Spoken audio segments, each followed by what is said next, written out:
everybody, I'm Heather, and today we're going to talk about Lilly the Iguana, and here's my audience.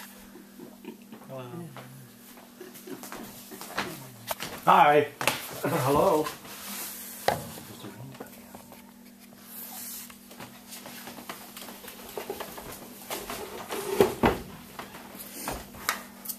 So today we're going to talk about Lilly.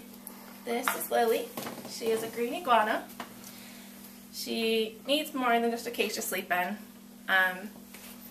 The green iguanas are originally from Central America, South America, Central Brazil, and part of Mexico. They have some pretty cool features. The first part is she's got spines down her back and down her tail.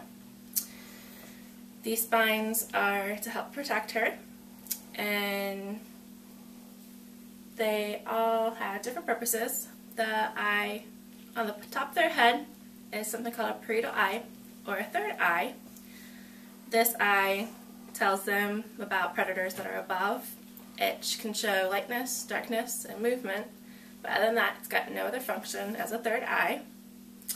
Their tail is used for different kinds of defense mechanisms. Also, when a predator comes up, if the predator has hold of their tail, they can release their tail.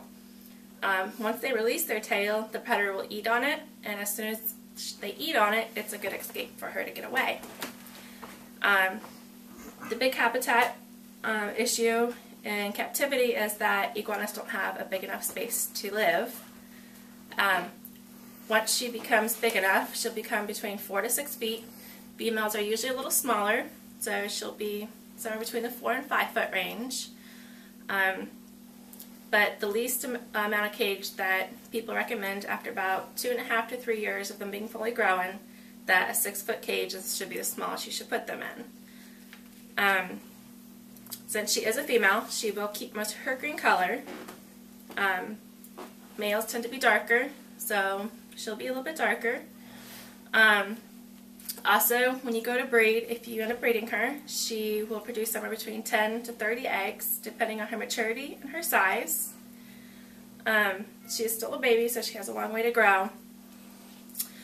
The nails that she's got on the end of her claws, they come off. A lot of times when they do come off, they don't grow back. Same thing with the tail. If they drop off the tail, it's very torturous for the iguana, not just for the owner. And also, that won't grow back either. When they go to eat food, they are herbivores. They only eat vegetables and fruits.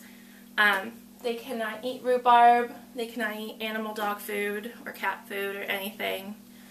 They're strictly fruits and vegetables, and you have to make sure you watch out the size of the food that you do, because sometimes too big they can't digest it, and heat is a big proper issue in that case. As long as you maintain the proper heat, they will digest the food properly.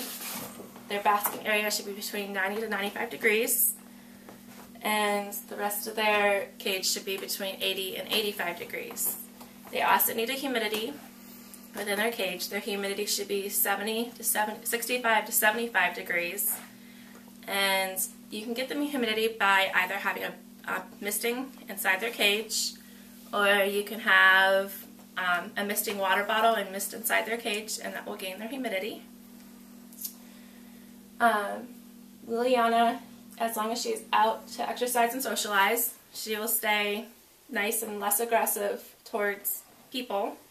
The less you socialize an iguana, the more they become aggressive, and they don't like people too much. You can keep her nails short. I don't always keep her nails short, and that's why she usually ends up cutting people. Iguanas are very different compared to most animals. Sometimes you can leave them in their cage for a couple days and then take them out, and they'll still socialize really well. Depending on the type of iguana, they can become very aggressive. She become a good length. And also, one last thing, their teeth they have inside, they have many, many teeth. She doesn't bite. She's a good girl. And also, whenever they feel harmed or anything, they will flap out their dewlap underneath their chin. Their dewlap is something that they show during reproduction and mating.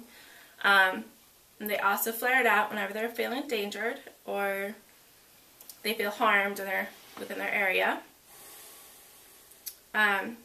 Iguanas can also jump very far. They can jump many feet from one side of the room all the way across to the other.